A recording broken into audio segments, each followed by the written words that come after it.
Good evening, Juco Editz family, and welcome to Season 4, Episode 23 of the Juco Editz podcast. Tonight, I'm joined by Kansas City Royals minor league pitcher Zach Cawyer. Zach, welcome to the podcast. Thank you so much for having me. I appreciate you for taking the time out of your night to come on and for me to get to learn your story. Absolutely. No, excited to tell it. Okay, so Zach, how we're going to start off, I want you to talk to me about playing at Nolan Catholic High School. Yeah, no, Nolan Catholic. But I've played there for 4 years. Born and raised in Fort Worth. Went to Catholic school my whole life. Very transformative time in my life. Learned so much that I keep with me to this day about faith, and it's still such a pillar of who I am away from the game. But man, Nolan was great. I got to play with my brother for the first 2 years, which was always fun to get to play with family. And then after that, I got to lead our team. My senior year, we made it to the state tournament, which for the private schools in Texas, the private schools in Texas is only the top four teams in the state. So made it to the state semifinals where we unfortunately lost, but put together a heck of a season there. Had a lot of fun with a lot of really good friends, and great memories that me and a lot of my buddies from high school still share to this day. Okay, so next, Zach, what we're going to talk about is did you attend any like camps or combines or anything like that going during your high school career? Yeah, we tried to. My family didn't really know what we were doing. I'm the first. My brother, like I said, played baseball, but it wasn't something he was, super seriously into. Didn't wasn't something he wanted to pursue in college. But I've known for a long time that it was something that I wanted to pursue. But neither of my parents played college athletics, so we didn't really know what we were doing. So we were kind of just we I was playing on a fairly small select team at the time. So we were just doing the best we could. So we attended quite a few like showcases and different things like that. And we were playing in all the big tournaments that we could get into. But it definitely wasn't the easiest process. There's a lot of kids who get recruited out of high school, who just understand the system better, and there is definitely an aspect to that in recruiting, that I just that me and my family just and the people around me just didn't know at the time. Okay, talk to me. What was your recruitment like out of high school? Yeah, so it was a little bit complicated due to COVID. Um, we didn't really, back when I was going through high school, there was still when kids could commit in eighth grade, their freshman year, their sophomore year, right? And the rule was changed. I think I don't know, going into my junior year, maybe sometime my sophomore year. I don't exactly remember when it was changed, but it was a time where kids were starting to get, kids were still getting recruited way back, way early on. Yeah. Um, and so for me, we didn't have anything like that. It was much more kind of a junior year. The summer going after your sophomore year, some of my buddies started getting recruited on my select team, and I knew it was going to come from me. I started talking to some people, but it really didn't. Then COVID took over, and I was still chasing that big Division 1 offer out of high school, and that just really threw a wrench in everything. I desperately wanted to go to Duke. And the week that they were supposed to come out and watch me, unfortunately the country shut down. Oh, Season ended. Get a call from them a few weeks later. After the NCAA releases that everybody's going to get a new year of eligibility, and they said, "Look, man, I'm sorry, we're just not going to have any more room for any more recruits now that we got the 8 seniors that we thought were going to be gone coming back." Um, so it threw a wrench into everything. As far as the big school recruiting went down, because they had all the restrictions as far as when they were allowed to come out to things and all that kind of stuff. But junior college wasn't affected like that, right? So I think it was the summer going into my senior year. I was pitching out in a tournament in Melissa, Texas, um, pitching against one of the Banditos team out of Houston. That was a big deal. okay. And every JUCO from Texas, Louisiana, Oklahoma, every local JUCO was there. And I threw a heck of a game. I want to say I threw 6 2/3 innings of the 7 innings we played. Gave up 1 run on a solo home run in the seventh inning, and after that, it kind of just blew up from the junior college perspective. I did end up having a few Division 1 offers, but obviously there was some. I was chasing the big one, right? And Yeah. I really wanted to go to a big Division 1 school. There's absolutely nothing wrong with that. So I did have a few other smaller Division 1 offers, but just something about McLennan stuck out to me, and I believe I was talking to all kinds of junior colleges, and it's a very difficult process as far as you have a bunch of different people calling you, trying to keep everything straight. And I believe I committed to McLennan right before I went into my senior year. Okay, before we get into back into talking about McLennan, I want you to talk to me about your trip to Europe. Oh, that I just got back from? Yeah. Oh man, no, it was great. I just spent 2 weeks in Portugal and Spain. Did it completely solo. Um, Left on the 1st of December. My birthday was on the 2nd. Um, had a really great experience in Lisbon, Portugal, where I went to mass the day after my birthday. The priest called me back to the sacristy. He invited me up to a private room with him and a bunch of local college students that he has for dinner every night, and had a big feast with 20 college kids. Oh, Got to wow. drink a little wine. They sang me happy birthday. That was a great experience. Another highlight of it was in Madrid, Spain. I got to go to Real Madrid and Oh, Manchester City. wow. So that was an unbelievable sporting experience that I will never forget. Okay, so now we're going to go back to talking to me about McLennan. You went 2 seasons there. So talk to me about your freshman year, then we'll get into your sophomore year, okay? Yeah, freshman year was great. It's a big adjustment getting into college. Everybody is the best player at their high school when you're going, getting recruited, especially at a smaller private school like I was at. So this was the first time in a long time I was playing on a team where I wasn't necessarily just naturally gifted to be the best baseball player. And so it was some adjusting. Getting used to being, living on your own is not easy. Getting used to, doing baseball at the college level isn't easy. So like I said, it took some adjusting. By the spring, I thought I had it fairly figured out, but still some things I needed to iron out as far as confidence and strike throwing. Um, that took some time. So I didn't throw a lot of innings. I don't think I had my first outing until the second or third week of the season. I had that one, and it was a little while before I had my next one. The first one went well, but you just have older guys and Yeah. do run fallbacks and things like that. Finally started throwing really good in some live ABs on the weekends when we weren't playing. The coach was starting to be impressed. Got another outing in a game. Went really, really well again. Got my first start against Sanjak on a non-conference Monday game, and where unfortunately my elbow broke, and that Ooh. was the end of my season for me. So that was how my freshman year ended. Okay. So spent that whole summer and fall coming back from that. I threw a single live before the first game of my sophomore season, and then built up as I was starting games in season. And then, yeah, my sophomore year couldn't have gone better. It was incredibly successful. Had a lot of fun, and didn't make the run that we wanted to, but personally had some success. Okay, so Zach, we're gonna go through that sophomore season, and there's some teams I want you to talk to me about playing against, and Mhm. if you can remember these games, okay? So, first, your sophomore season, you had a 3.14 ERA, 53 strikeouts, 48 and two-thirds innings pitched. The first game I want you to talk to me about is Chipola. Yeah, Chipola, I think is one of the few ones from that season I remember pretty specifically.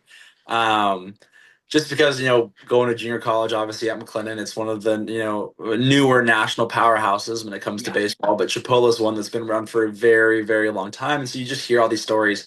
So going into that tournament in Florida, when we found out we were going to get to play them, I think I'd only thrown yeah, I think that might have been my first time throwing 2 innings that year. I think because it was the second or third week of the season, and I'd only thrown one or maybe 2 innings once before that. Um, so I was excited that I was going to get the opportunity to play them.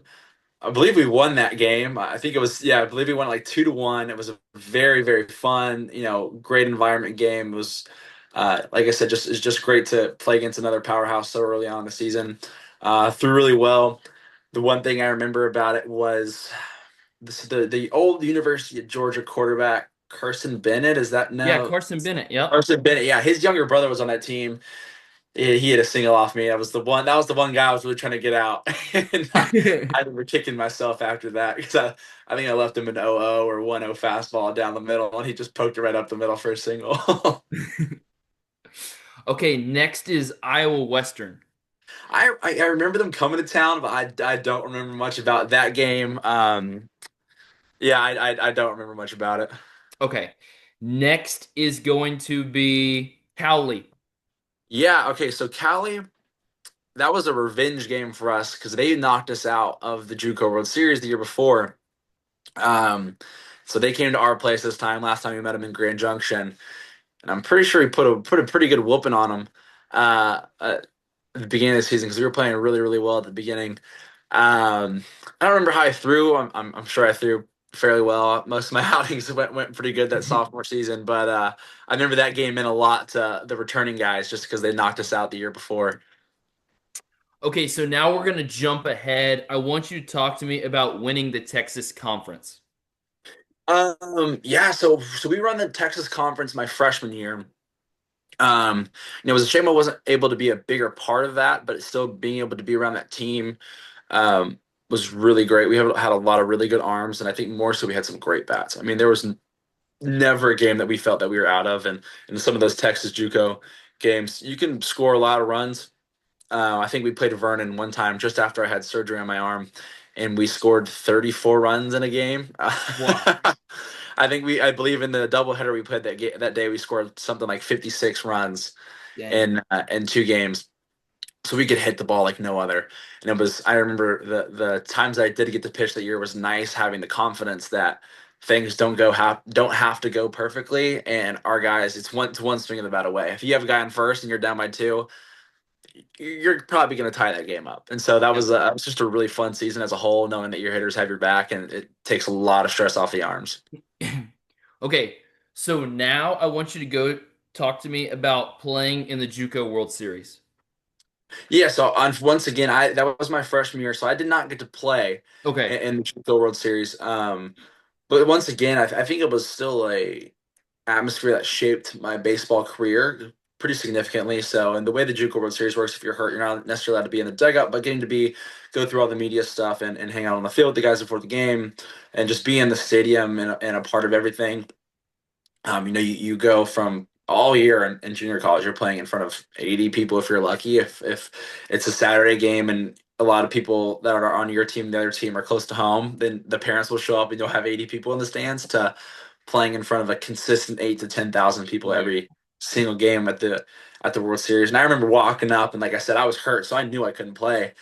And when you walked in that stadium, you're like, oh man, this is a lot. Like Yeah. this is a lot. So, um, and I'll never forget sitting out in the outfield where kids started running up to all of us and asking us for our autographs. And I kind of remember after signing a few autographs, the feeling of, you know what, like this is an unbelievable experience. And it kind of like, I mean, I couldn't even pitch, but it still took some of the nerves away from me. And I'm sure it took some nerves away from the other guys, just getting that experience away from the field before the games even started. Okay, so next, Zach, what was your recruitment like out of JUCO? Yeah, so it was pretty rapid. Once again, due to the arm injury, I didn't play at all my sophomore fall, which is a really big time for most junior college guys. I'm sure a lot of guys that you have on here talk about how, they had a good sophomore fall or they had a good freshman season, and the second that sophomore fall came around, the phones started ringing. But because I was hurt, I didn't have any of that, and so it was March 8th, my sophomore season, when the Division One schools were finally able to come out and watch us, and thank the Lord, we were playing San Jack down in Houston on that Monday. So obviously that's your two powerhouse Texas junior colleges going at it. And I want to say we had something like 30 Division One college coaches there at Wow. that game. And I threw 2 innings that day. And before the game, my pitching coach, Coach Stark, comes up to me and the two other guys who we knew were going to throw, or the three other guys who we knew were going to throw that day. He said, "Man, this is a business outing for you guys. Like this is your opportunity to showcase yourself, and this is your opportunity to go out there and make some money for yourself." And yeah, it was just like, you know what, he's right. It's time to lock in, and this outing can change something. And I went out there. I think I faced seven, or no, I faced 8 hitters. I struck out 6, 8 up, 8 down, in my 2 2/3. And before I even got on the bus after the game, my phone had already blown up. It was about a 2 or 3 week process after that, getting all my visits lined up, going on my visits, and making my decision, where I ended up deciding on TCU. So, what was your final three? Final three were I would have to say Baylor, Texas A&M, and TCU. Baylor just because it's in Waco, and I had a lot of friends there. Mitch Thompson, who was our head coach my freshman year, was now the head coach at Baylor. Was very close with him. Coach Leverton, who is now the head coach at McLennan, who was the pitching coach at Baylor at the time, is the one who recruited me to McLennan. Very confusing. But I had a lot of connections there as far as friends and the coaching staff.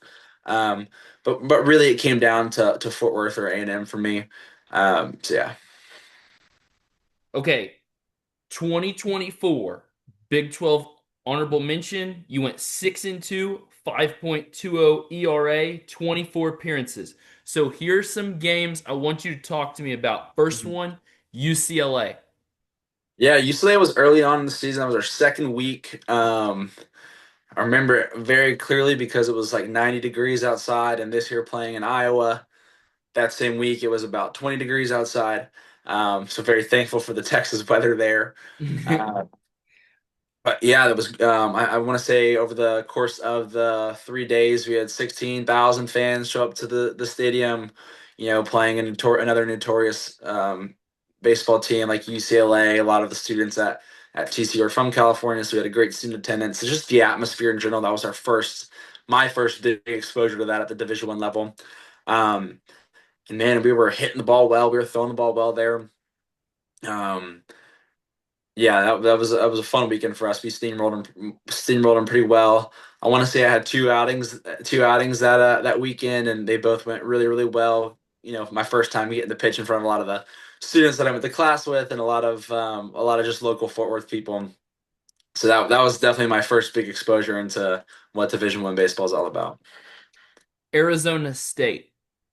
Okay, Arizona State. Yeah, that would have been, I guess, the week after UCLA. We were playing them in Globe Life, another pretty significant week.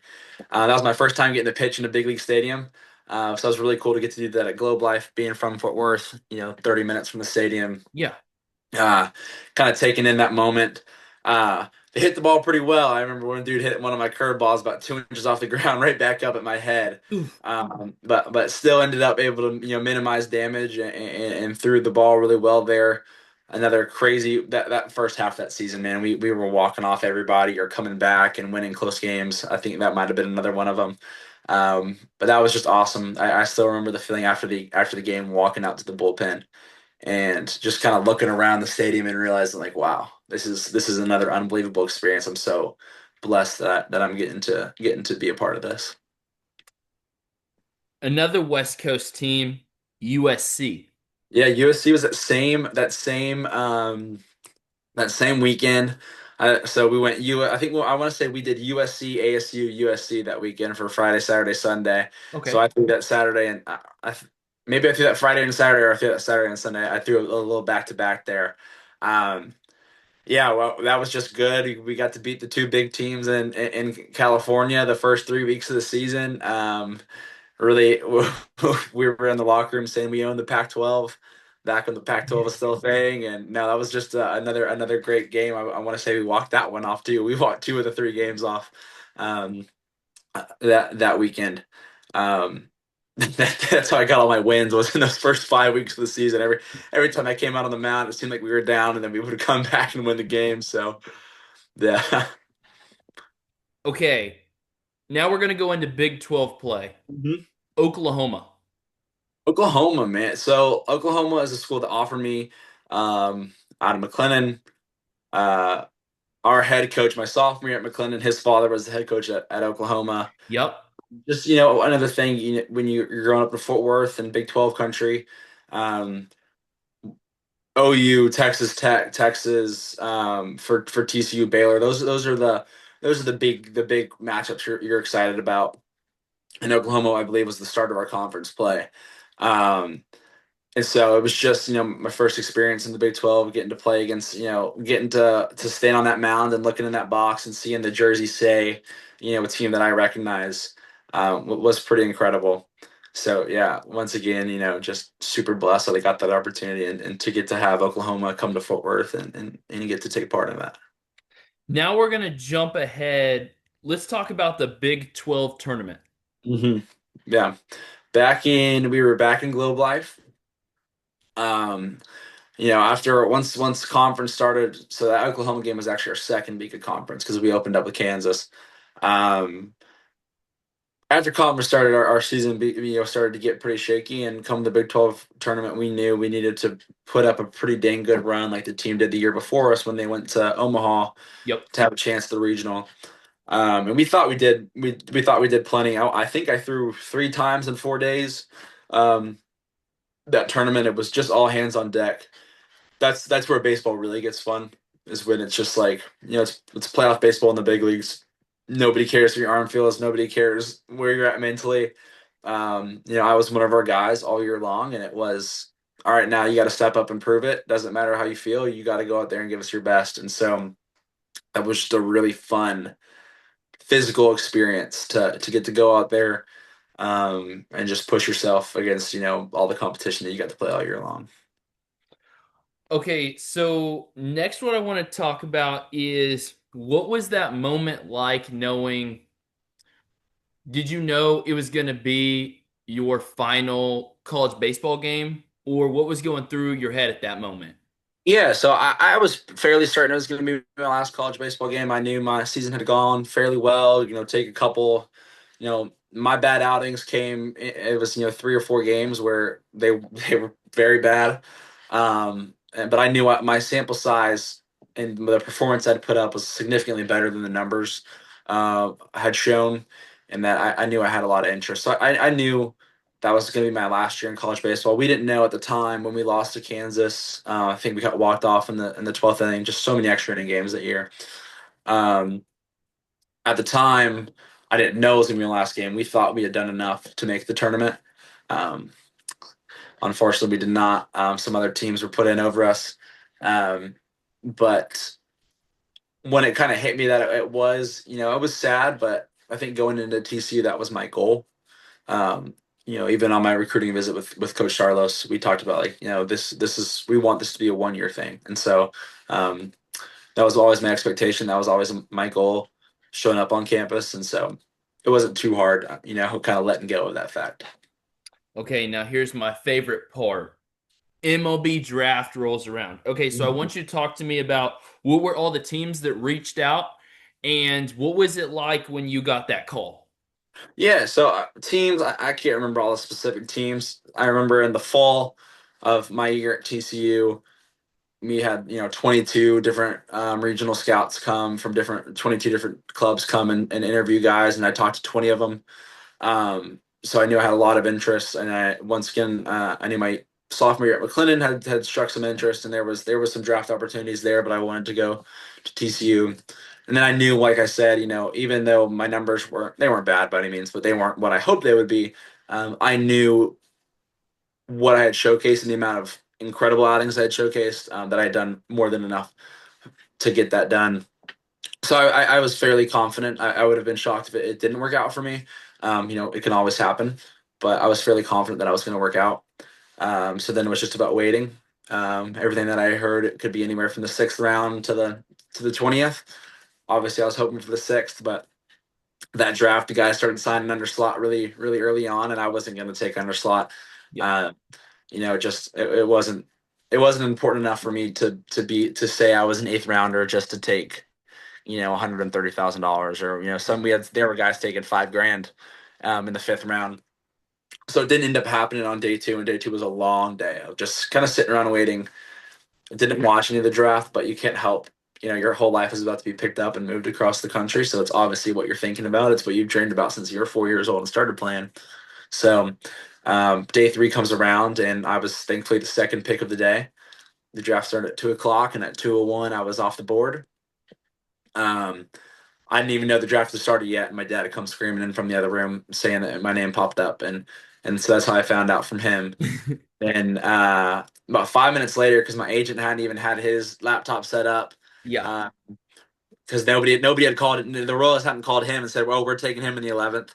So he calls me 5 minutes later after we're finished celebrating at the house and congratulates me. And then about 5 minutes after him, the Royals ended up calling me and saying congratulations. And 2 days later, I was in Arizona and I was back to work. Okay. So, talk to me about spring training with the Royals. Yeah, so you show up to Arizona after you get drafted, and you're meeting all these people, and what they tell you is, we can't even prepare you for spring training. We're going to talk about this way more at orientation and over the winter, but we can't even prepare you for it. And then orientation runs around, and we're all in Kansas City at Kauffman Stadium, and they're once again telling us, it's just going to be crazy. You just need to take it day by day, and the schedule's going to be hectic. I don't know what they were talking about. It wasn't. It wasn't. It wasn't anything groundbreaking. It was cool because I'd never been to a spring training, and so um, I enjoyed. When we're done practicing, I'm walking over to Surprise Stadium and I'm watching the Rangers play, or my hometown team, or I'm watching the Royals play and I'm watching Bobby and all them. So it was just fun for me to enjoy it as a fan and as a player. Getting to practice when fans are watching you is cool. But it was nowhere near as hard or as crazy or as insane as some people made it out to be. It might have been back in the day.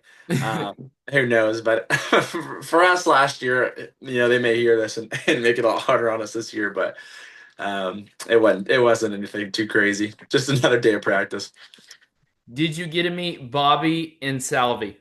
No, no, haven't gotten to meet any of them. Okay. Hoping to get some time and fill in some games with the big league team this spring training. But um, I plan on it. I plan on it very soon. I plan on being teammates with them pretty soon here. So we'll see. All right. So take me through your minor league journey so far. Okay, yeah. So what was it? So I got drafted on, I want to say, the 16th of July, and the 18th Yep. of July I'm in Arizona. And I think it was about 2.5 weeks later. They had already sent me out because I played summer ball the whole time leading up to the draft, so it wasn't a big build-up process for my arm. And so me and one of my buddies were the first ones to get sent out after being in Arizona for 2.5 weeks about. So we played the last 5 weeks of the season, and I played the last 5 weeks of the season in low A, and he did the same in high A. Um, so that was great just to get your feet wet and everything. The Carolina League was fantastic. We were in Columbia, South Carolina. Um, my first away trip in pro ball was to Myrtle Beach, where we were staying on the beach. So just had a lot of fun. Really Yeah. enjoyed it. Got to kind of figure out what pro ball was all about, get my feet wet and everything, see the routines, see the schedules, meet some more of the guys, work on my Spanish a little bit.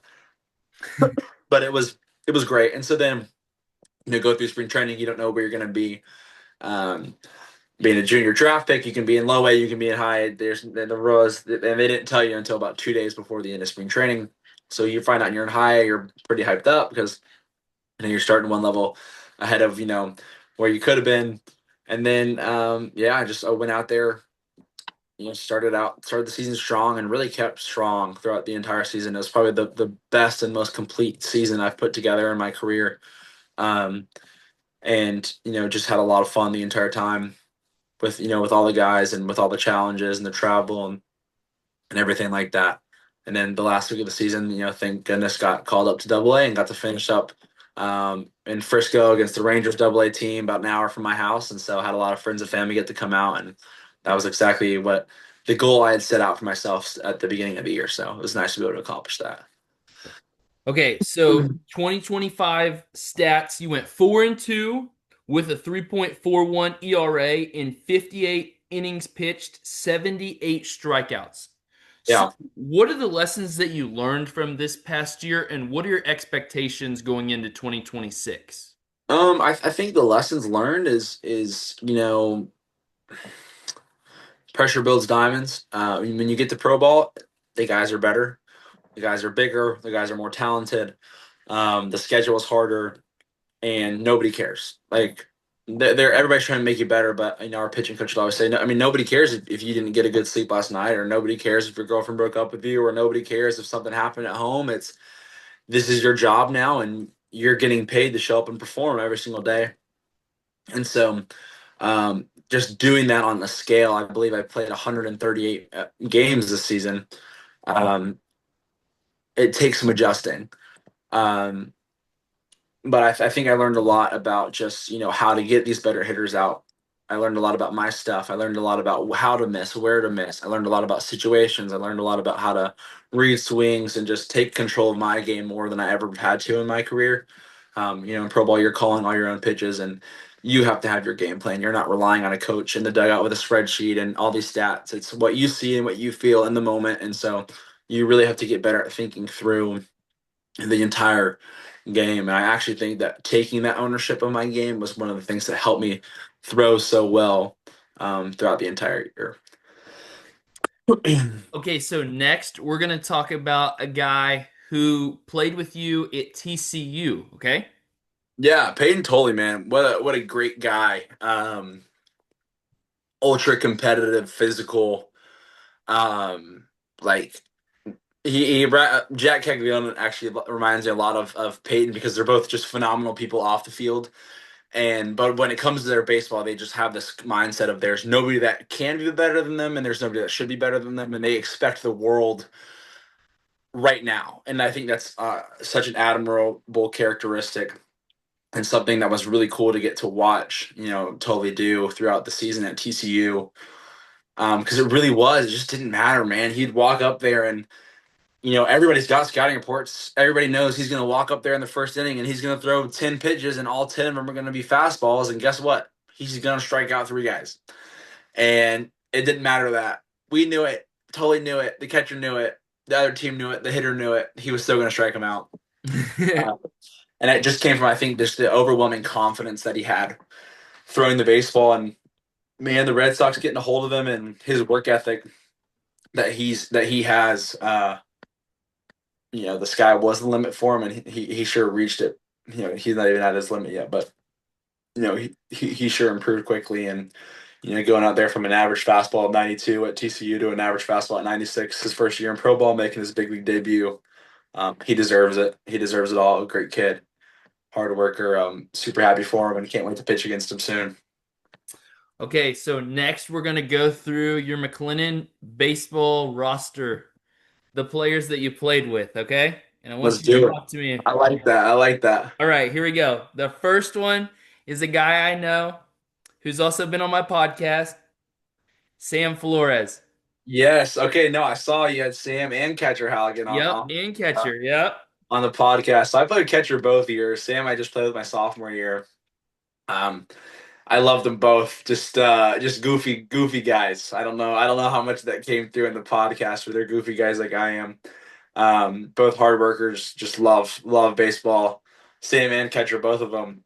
They would just, I mean, you could show up to the field because you forgot something in the locker room and at 8 o'clock at night, and they'd still be in the K shed and trying to work on something when Sam wasn't playing.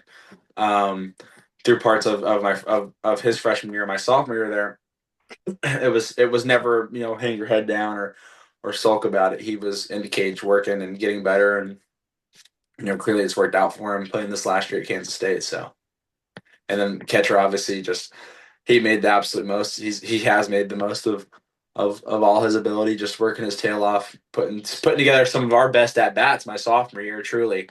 Having some of the most power and really just kind of carrying the offense plenty of times, pulling balls down the line, hitting doubles, hitting triples, hitting a couple homers. So both those guys, great guys and hard workers. So next, Zach, I want to ask you, what is your expectations for Sam this year at Purdue?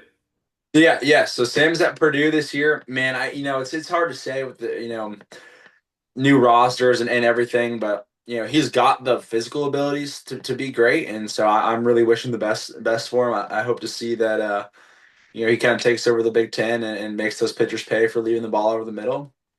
Um, Gets cold up there, Yeah. so it doesn't sound very fun to me. But I don't think that's going to bother him too much. So I don't really think there's any limit to what he can accomplish this year. Okay, next one is, what is your welcome to JUCO story? Welcome to JUCO, man. I think I would say personalities. I think it's just college in general, right? Especially as somebody who grew up going to private Catholic school from kindergarten through the end of high school, you get to JUCO, and it really is a conglomeration of just people from every single background all over the country. We had kids from Canada both my years, just people from everywhere. So you get to see their cultures, different ways people were raised, and how that all meets together, and just kind of figuring out a new way to fit in with a new group of guys. Um, And then I would say probably on top of that, McLennan, they don't run their programs too much like a JUCO, especially not while I was there, especially not under Mitch and Tyler Johnson, who was there after him, who's now at DBU. Um, they were no.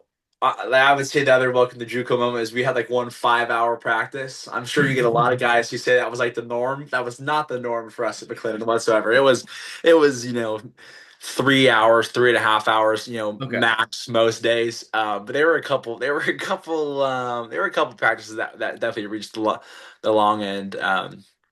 But no, unfortunately at McLennan, I don't have too many crazy stories. Even my first year when we had grass on the field, the coaches did just about all of the field maintenance. Like we were really spoiled at McLennan. We didn't like to say we were JUCO bandits. We like to say we were Division I guys playing in junior college. All right. So, what is your welcome to D1 story? Welcome to D1. Man, I would say the welcome to D1 story is pretty easy. It was the first meeting that I had on campus. First of all, you're meeting in a classroom at the baseball field, which is just crazy because at McLennan, if you ever want to meet in the classroom for study halls and stuff, where you're going up to the top of the hill at campus and you're having to go meet there. But it's just like you finish your first meeting with everybody in the building and you're talking about, your goal is Omaha and you truly mean it. You're not just saying that. Like there's, the guys just got done, just got back from Omaha Yeah. a month and a half before that.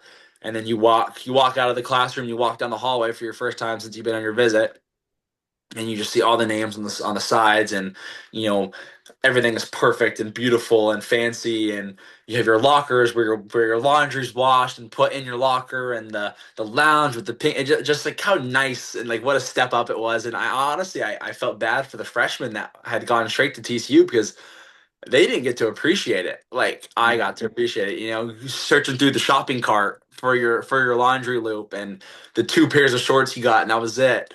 Um, they're having to make every meal yourself because all you got in between a doubleheader was a 6-inch Subway sandwich.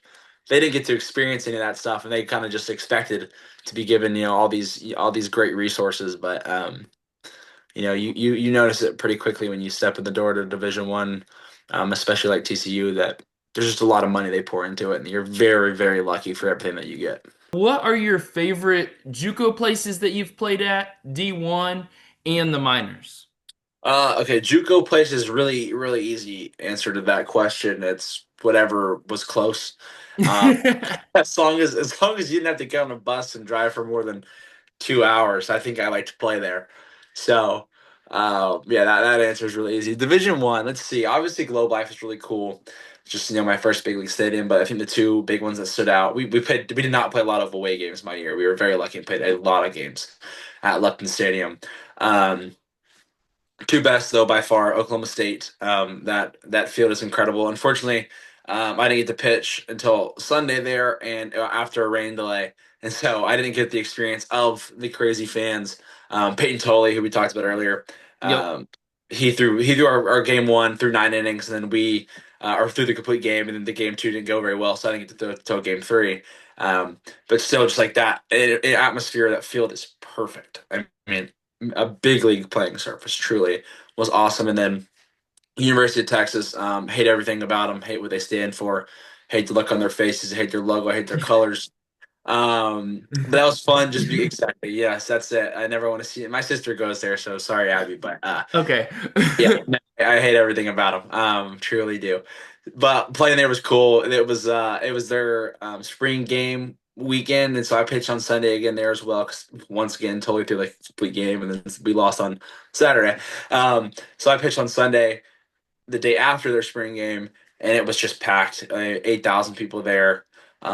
That was where my favorite moment of my college baseball career happened. I gave up a triple to their number one prospect guy. I don't even remember his name because I hate him. Um, and he had a triple off me. I went and backed up third base. I've never heard anything so loud in my life. And I literally remember getting the ball and walking back to the mound with a smile on my face, thinking, "This is awesome." And then I struck out the next guy and got out of it. So ended up being all right. But so that those two were really awesome. And then let's see, minor league.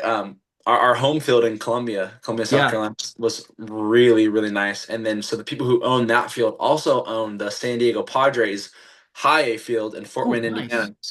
And that field, Fort Wayne, Indiana, is probably my favorite field I've played at. The South Bend Cubs is a phenomenal, phenomenal complex as well. Appleton, Wisconsin Oh, yep. was 10 out of 10. Timber Um, Rattlers. Timber yes, Rattlers. Denver Yep. Rattlers, their fan base is great. The stadium is very nice, nothing to complain about. They're nicer stadiums that we played at, but that fan base was phenomenal. They'd be tailgating in the parking lot when we would get there, 4 hours before the game on a Wednesday. So that's the kind of fan base they had. Those are some of the ones that kind of stand out so far. Toughest lineup that you faced in JUCO, D1, in the minors. Dude, I really couldn't tell you in JUCO. Um, And I couldn't tell you in Division One either. I mean, you play a lot of good guys. But Yeah. every week I make it a point that whoever their best guy on the team is, I want to strike out. And so I'm either successful or I'm unsuccessful. So I don't really remember the lineups as a whole. OU was probably the best lineup that we played, at least against us. Yeah. Um, they were really good that year, and they hit everything that every single one of our pitchers threw. And then the minors, yeah. Well, let's see. That Padres lineup was pretty good. They had a few kids, really high prospects, and a few guys who weren't very high prospects who were just great hitters. And then like once again, baseball is such a weird sport, right? Right. You can you can go up there and have success against a phenomenal hitter and think, oh, he stinks, and then a guy who was a 20th rounder who maybe on the verge of getting cut, goes 3 for 4 off of you, and there's nothing you can do about it. And so probably like OU, maybe they weren't the most talented lineup when you look back at it in 10 years. But the St. Louis Cardinals high in Peoria, the Peoria Chiefs, they were the worst team in our conference all season long, and every single time that we played them. They had 2 kids who just would own me. And frankly, their whole team owned our whole team the entire season. So, um, yeah, it made it more fun, right? It's fun when you have a challenge ahead of you, and when you know that this kid is 3 for 4 off of you on your so far this season. But that's probably what I have to say for minor leagues. Okay, next. What sport would you have played at JUCO if not baseball? Ooh, so McLennan didn't have it at the time I was there. They still don't have a men's team, but my second favorite sport I've ever played was probably volleyball. Okay. Um, I don't know why. I played it. I've only played it 2 years. I played it in seventh and eighth grade, and I just loved it. I don't know. You get to hit the ball. Balls are flying just like it is in baseball. You get to be athletic. You get to dive around. I just loved it. So I think if I had to pick another sport to have pursued in junior college, I probably would have picked volleyball. Okay, so Zach, one of my friends is in the Royals organization as well, and I want to know if you know him. Okay. Ben Sears.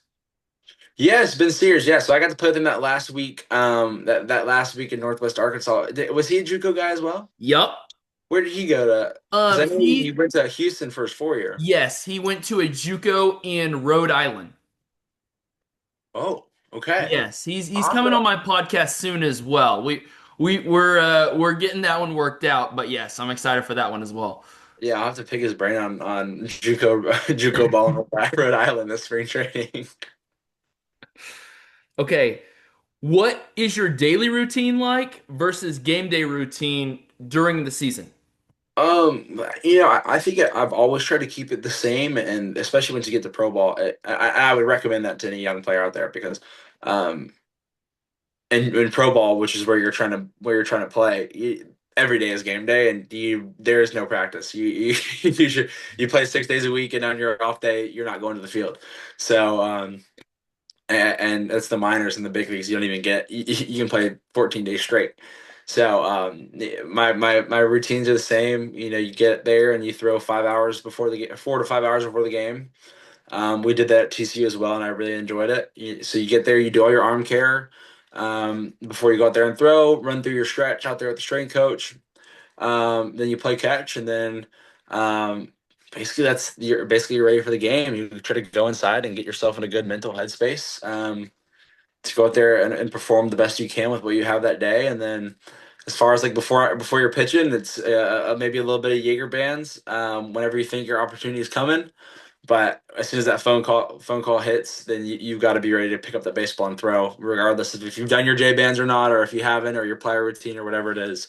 But I try to keep, I would suggest everybody falls in love with the Paul Skeens mindset of, he's got this 3 hour routine or whatever. Um, if it takes you more than 20 minutes in the training room, and if it takes you more, if you can't go in there and get your catch play done in a day in 45 minutes, your routine's probably a little bit too long, especially as a reliever in pro ball. Okay, next, Zach, what I want to have you talk to me about is your faith in Christ. Hmm. Yeah, so like I said, I went to Catholic school my whole life. I'm born and raised Catholic. I'm a very devout Catholic. I'm very passionate about my faith. It's not always easy in baseball. I was very lucky at TCU, and the team still to this day, the guys that I know that are still on it, very very Christ centered. The year after I left, they started doing full team wide Bible studies. We have FCA coordinators that we work very closely with that are there at practice every day. Um, so I was very lucky at TCU. It made it a lot easier to kind of have a culture that was centered around faith, and so it made those conversations easier. But it's so important. I think the aha moment for me when it comes to you know who I am Yeah, and as it relates to my faith was whenever I broke my arm at McLennan. You know, I was out for a very long time, and um, that was who I was. I was a baseball player first. I wasn't a Catholic. I wasn't a Christian first. Um, I was a baseball player first, and when that was ripped away, you just kind of fall into this depression. You just lose who you are. And so going on a retreat at Baylor with the Catholic community that I made there, because that was where I went to church in Waco. yeah. Kind of just like really brought me back. That was my aha moment where I just felt the Holy Spirit really calling me, saying like this needs to be who you are first, and then after that, baseball will take care of itself. And so I've really really tried to focus on that. And like I said, it's not easy in baseball. It's not easy in professional baseball in the minor leagues when you're traveling all over the place and every other week you're in a new city and you don't have a car and you're playing in a game at a different time and you might have to be on the bus at 9 a.m. But it's really just trying to get to mass, as often as you can, and trying to keep your life centered there because um, there's going to be ups and downs in this game, and there's going to be ups and downs away from the field. Through a long season when you're away from home and away from your girlfriend or whatever, and so. Um, Having that to fall back on, just kind of evens everything out, and it gives you the opportunity to kind of flush the bad away from the field, flush the bad on the field. Put trust in Jesus that his will is greater than yours, and that he's gonna give you what you need to succeed. And then and yeah, it just kind of takes a lot of the pressure off your shoulders. Okay, so this is going to be the first time I've ever asked someone this question, and it's an interesting one, but it's also a cool one. Okay. What is your favorite jersey that you've worn so far in the minors? Oh, not even close. Easy, super easy question. Harry Potter jersey in Columbia. Not Oh, was it a that's really tough. cool jersey. So I made my professional debut in a Paw Patrol jersey. So every picture that I have animated dogs across my chest for how I made my debut. My mother has that jersey actually. She bought it at the auction. Um, That's we didn't awesome. really we didn't really do a lot. We didn't do really any of them in Quad Cities. But the Harry Potter one not only was a really cool jersey, but it also this stadium there was 8,500 people in a 10,000 seat stadium for a low A game on I don't know, probably a Saturday. There was a dude in a full Voldemort costume next to the bullpen. Like these people were not here to watch us play. They could care less. It was just the kids running around in their capes and with their wands, and it was so packed. That's You can awesome. believe, and it was literally just because of the jersey. Like everybody was there for the jersey. I'm not even sure half the people knew we were playing baseball, but it's just still so cool. That is amazing. That is amazing. Yeah, at K-State in October at our library, we had like Harry Potter theme, and like everyone got wands and everything, which it was amazing. Yeah. Scarves, like everything, like it was awesome. That is really cool. But Yeah. So then my favorite one at TCU, because we did a couple of specialty ones at TCU, which you don't get to do in college. We had the Ranos Cornudas jerseys, okay, which is our Mexican heritage jerseys. It's just Horn Frogs and in Spanish, but they were sick. It was, red numbers in the back, the logo on the here. I probably actually can find it real quick because I figure out how to do this. there we Is that go. working? Ooh, yeah, that's Yeah. perfect. Oh, wow, that Just is cool. a really, really great logo, especially for a That is cop. awesome. That's awesome. So, question for you, Zach. Do TCU let you guys keep like certain jerseys? Yeah, when you're done playing, you get to keep one jersey, and then you can buy a few more of them. Okay. Like so that one they auctioned off for charity after our game. We had the opportunity to buy it before the public had the opportunity to buy it, so we bought it. They gave it to us for a discounted rate. But yeah, Yeah. it's pretty cool that you get to keep some stuff like that and you get to wear it back at school Yeah, and that's go to awesome. sporting events. Okay, so next what we're going to talk about is what is something that you struggled with this season that you want to improve on? Um, I think the name of the game really is I think I did this better this year than ever before. Just consistency. The big leaguers they're executing pitches at a 90% clip, if not greater, day in day out. Their bad days are still their bad days are not bad. Their good days are great, and it's even if their good days aren't as great as some other guys in the minors, they're in the big leagues because their bad days are more consistent, and they come fewer and further between. So I think that's just the name of the game for me is like I said at TCU, my bad days were really bad. This year, my bad days were significantly fewer and further between, and they weren't as bad. How much why the numbers were a lot better, but you still look back at the season and you take away 3 outings of the 40 plus outings that I had, then the ERA is below 2. So I think that's just the name of the game is just keep working on consistency and making sure that the Royals understand that they're going to get the best me every time I step out there and that they can trust putting me in a game at Kauffman one day. What's the biggest thing you noticed transitioning from JUCO to D1 to the minors? Okay, so yeah, I would say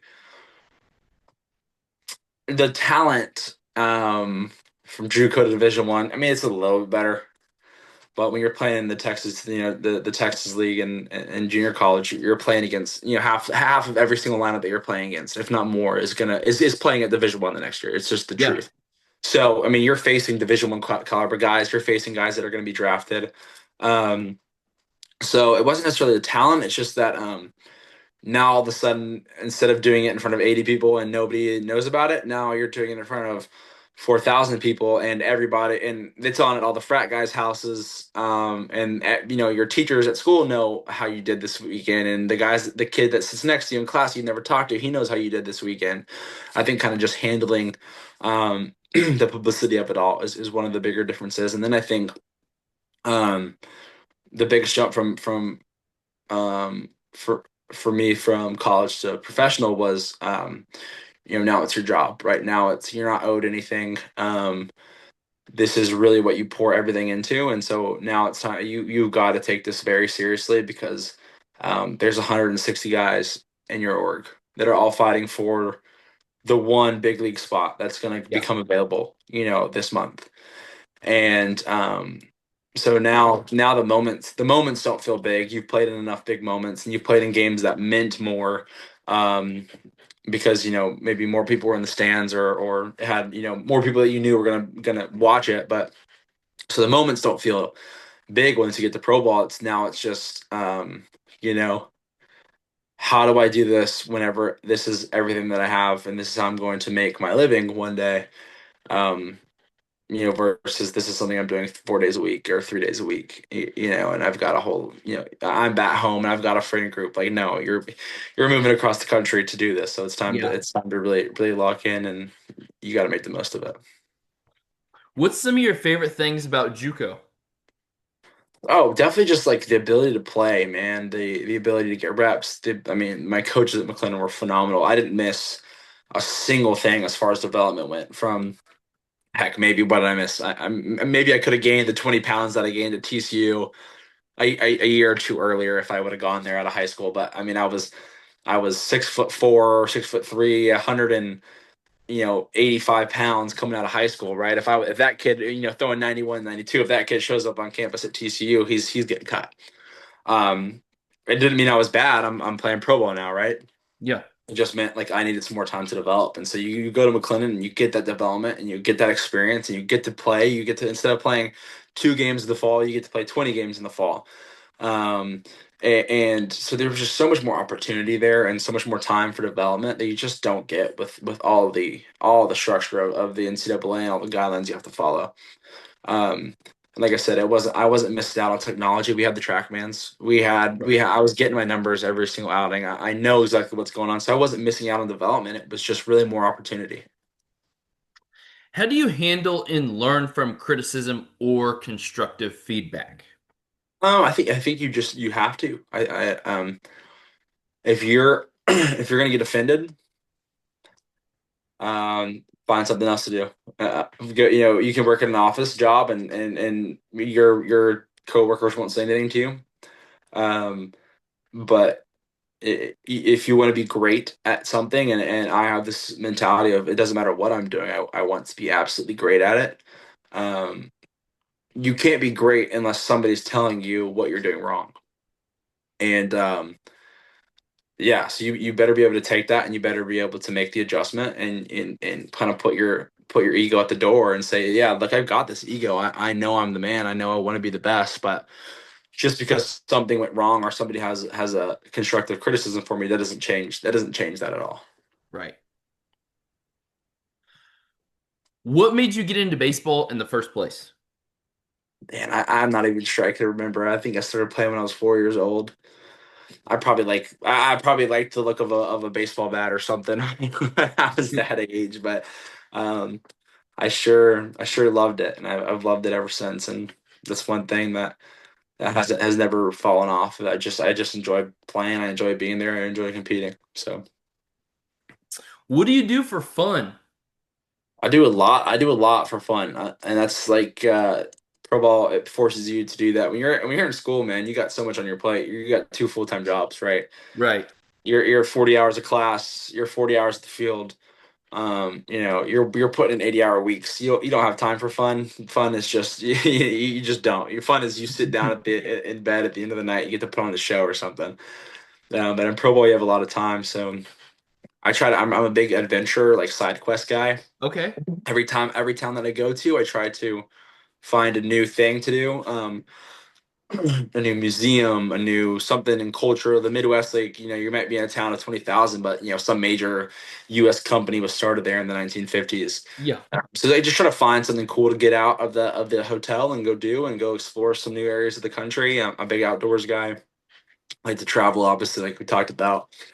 Like hiking, like backpacking, just anything that can keep me moving. And I think it's important to have things to look forward to outside of baseball because when those weeks are bad and they're going to be bad, Yeah. if that's all you got, or if you're just sitting in your room, and some of my friends they love playing video games all day long, doesn't do it for me. But if that's all you got, and if that's not enough for you, then your whole life is bad all of a sudden, right? Because you're stuck in a hotel room you're 15 minutes from downtown. There's no Ubers here because it's a town of 15,000, and you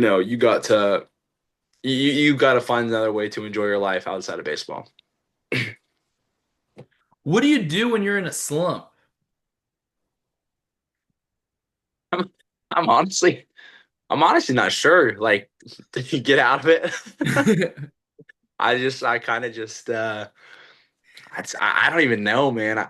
I try to forget about them. I guess Okay. I guess I just block them out of my I block them out of my head because I don't remember what I do. I just back to the drawing board, and you got to figure out what's going wrong, and you can't lose your confidence because if you lose your confidence, you're never gonna figure it out. So yeah, I guess I just kind of hit the drawing board and see this is what I'm doing wrong, this is what I'm doing right, and fix the things that I can control and not worry about the things that I can't, and just keep going out there, and you're gonna have success. You just are. With analytics in baseball, what is your thoughts on how it's changing? Yeah, I think it's great. I think it's I don't know any of it. I'm not a technology guy. I've gotten my numbers at McLennan. I got my numbers at TCU. I would check my velo like every other kid would and be like, all right, that's good. Um, I just I've always been a field guy. I've never been a big, oh, get your wrist angle here or what's this, what's that. But the Royals have so many people that truly, truly understand it and then can take, Hmm. you know, this number on the screen that means nothing to me, and I don't care to look at. They could take that number on the screen and say, okay, but this is how we want your outcomes to change, and then this is how we want you to feel differently, or this is how we want you to change your grip. And um, I like that a lot because I can stay away from the numbers, and they can Yeah. look at all the numbers, and then they can talk to me about baseball, and they could talk to me about feel and mechanics and things that I understand. Um, but I'm so glad that we have all the numbers in baseball because they've used it a lot to help me out and with my development, and it's been a lot of really cool talking points. But I try to I kind of try to separate the two, and you can't be worried about a number when you're pitching. You can worry about a number 5 hours before the game when you're playing catch, but when you're pitching, you just got to compete. It doesn't matter if your curveball axis is off or your spin rate isn't what you want it to be. You got to get outs. So I try to separate my mind, keep it out of the analytics a little bit, but then I try to work with people who really really understand it and still get the benefits out of what they offer. What's your thoughts on the pitch clock? Man, when I got to pro ball, I was like, yo, this is fast, like this is cool. In college it was never a problem. 20 seconds oh man, if you can't throw a pitch in 20 seconds, I don't know what you're doing with your life. But in pro ball, that 15 seconds, man, that last 5 seconds is important. Yeah. Um, and so, yeah, it was both when I first got the pro ball and then when I got to spring training again this last year, I was like, yo, this is a lot. But once you get going, I've never had a problem with it. I don't have my first violation yet. There's plenty of loopholes to it too. If you don't want the pitch clock to start, don't just turn around and don't let the catcher throw the ball back to you. And Yeah. you can walk around the whole field, and that pitch clock doesn't start until you catch the ball. So just don't catch the ball yet. Um, so there's plenty of ways around it. But when you're playing 138 games, you sure are happy that there's some 2 hour games. So I'm pretty ecstatic that it's in the game. It saves a lot of time. It gets you to bed a lot earlier during season. Okay, so next, I want you to talk to me about what was your favorite thing you did at each stop you've been at in the minors, like each place, like the Fireflies, Quad City, Okay. Northwest Arkansas. So Carolina League for sure was Myrtle Beach. It's just nothing like a bunch of grown men riding the water slide before they're about to go play a baseball game as 20 to 22-year-olds. It just never gets old. And then after my outing there, went and did some jet skis in the ocean one morning when I knew it wasn't going to pitch. Like you just there's that was pretty awesome. Let's see, highlight of high A in the Midwest League. Two of them, South Bend and Appleton. Appleton was the Green Bay. We took a tour of Lambeau Field, Okay. really cool. And then what was it? And then South Bend, getting to be around Notre Dame. We took a tour of the Notre Dame football stadium as well. So just kind of getting to see some of that Midwest football that they speak so highly of. And then Double A, my 1 week there was in Frisco, like I said, real close to home. So that was just awesome, just getting to be close to home and having family and friends come out and watch. What is your walkout song? My walkout song has been the same since I was in JUCO. It's Bayana by Docker Matt. It's Okay. probably not how it's said. It's like a honestly, I'm not. I've heard some contradicting stories of what language it's in. Some people have said I've heard it's Dutch EDM, but some people have also tried to tell me it's Portuguese. I'm not buying that it's Portuguese, especially after going to Portugal. So I'm gonna go with Dutch EDM. Could be totally wrong. I just like the vibe of it. It gets me going. So Okay. Out of your career, what season means the most to you, and what coach means the most to you? Okay, season means the most to me. I've said this before.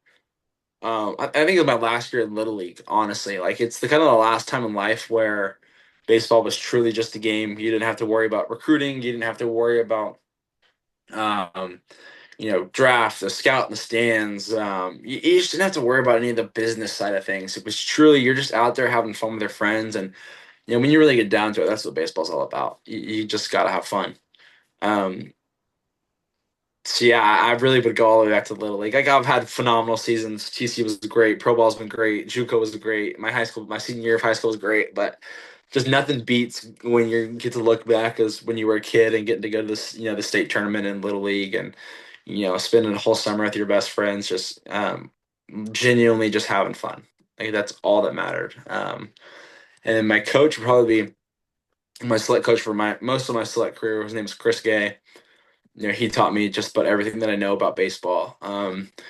He taught me, what it's like to have respect for a coach, but also be able to be friends with them. Like, he's going to be hard on you when you're at practice, but you go back to the hotel later, you're playing cornhole and you're having fun with them, and you were never scared to see him or talk to him. It was genuinely like a mentor figure and a coach and a friend all at the same time. So yeah, Chris Gay, he's meant a heck of a lot to me in my baseball journey. Okay, and then Zach, I have two last questions for you. The next one is, what advice do you have for high school players, JUCO players, and D1 players trying to make it to the next level like you have? I, once again, I think it's gonna sound corny, but I have parents ask me this question all the time. What should I tell my kid? What should I tell my kid? And I even think it applies to the D1 guys, right? Guys who are 21 years old, just 2 years younger than I am. You just have to have fun with it.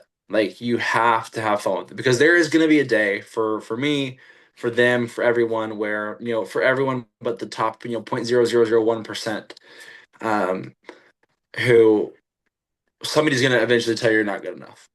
Like you may play 5 years in the big league and some big leagues and somebody tells you that, or it may be while you're in JUCO, or it may be while you're in high school. So that you don't have control over how long you get to play. You have control over how high of a level you get to play because you have your work ethic, but God did give you your ability. He gave you your physical ability. You didn't achieve something that you couldn't have otherwise achieved if it wasn't for him just by waking up at 6 a.m. and working harder. Right. And so, um, but you can give up on it early if you just don't have fun with it. And so if you're 9 years old and you want to be playing in Division I baseball like I did when I was 9, that's 10 more years. That's double your life. So you better really have fun doing it. And if you think college is hard and a lot of work, try being on game 115 in a 138 game season, Yeah. and there's no end in sight. Uh, you better have fun with it or you're just going to be miserable. So I really just say, enjoy it. Really enjoy every step of it. Enjoy the good, enjoy the bad, and make it fun. Okay, and then the last one that I have for you tonight, Zach, is who would you want to see on the podcast that you know in Division One or the minors that has went JUCO? Okay. Hmm. I would say I'm assuming you haven't had him on. He's a fellow McLennan and TCU guy. Cole Fontenelle. He's Okay. with the Angels. He's with the Angels right now. I don't think I've met a kid who loves. I talk about having fun with it. I don't think I've met a kid who loves baseball.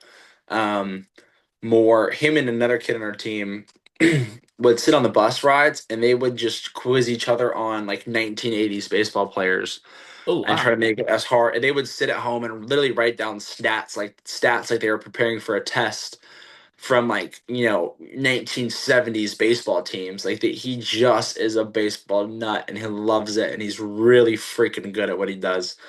And he took the Frogs the year before I got there to the College World Series, and he led us to the JUCO World Series my freshman year. And so far, he's had a pretty good pro ball career. So yeah, I would say him. Okay, well, I'll toss Ty Johnson's name out there for me, catcher, and Sam Flores because I think all three of us would recommend him And then let's see, who would be a third? Who would be a third? Who were some of my pro ball guys who went JUCO? You already had Ackenhouse on. Yep, that's my Um, guy. yeah, yeah. What a freaking phenomenal human being Nate is. Just love that Yes. guy. Loves Who duck hunting. else? Yes, yo, he loves duck hunting. Surprised you were able to get him on this thing. Actually, huh? Man, there's so many. I mean, just any of the other McLennan guys, honestly, who've ended up having a good career. They're all good dudes, and yeah. I got you. So I'll tell you actually the story of how I got Nate on the podcast. So one of my really good friends, David Sandlin, who's in AAA with the Boston Red Sox, he was with the Kansas City Royals. Me What's and his name? him, Sorry, say that again. David Sandlin. Okay, yeah. Yeah. So David Sandlin, um, me and him are really good friends. And I asked David, so David and Nate played together at Eastern Oklahoma State. Mm-hmm. So I saw that, and Coach Oni, who was with them at Eastern Oklahoma State, who's also one of my guys, he's the pitching coach at West Virginia. Oh, okay. Yeah. So he was the pitching coordinator at West Virginia when I had him on my podcast. Then now he's the pitching coach at West Virginia. Yeah. And he actually, I got to see him when West Virginia played K-State in Manhattan. And I got to go on the field and got to see him, which that was amazing. And Okay. then, but so I got Nate on the podcast right after he won the World Series with LSU, which that was amazing that I got to Oh, get that's him really on cool. there. And it's been awesome watching his career and everyone that I've had on this podcast career. Mhm. Yeah, no, yeah, that's a pretty cool opportunity to get him right then. Yeah, he's a good dude. I know he gave you some great off the wall answers too. So Yes. Yes. Well, Zach, I really appreciate you for your time tonight, man. I wish you best of luck with the Royals in the future, man, and look forward you to watching your career, man.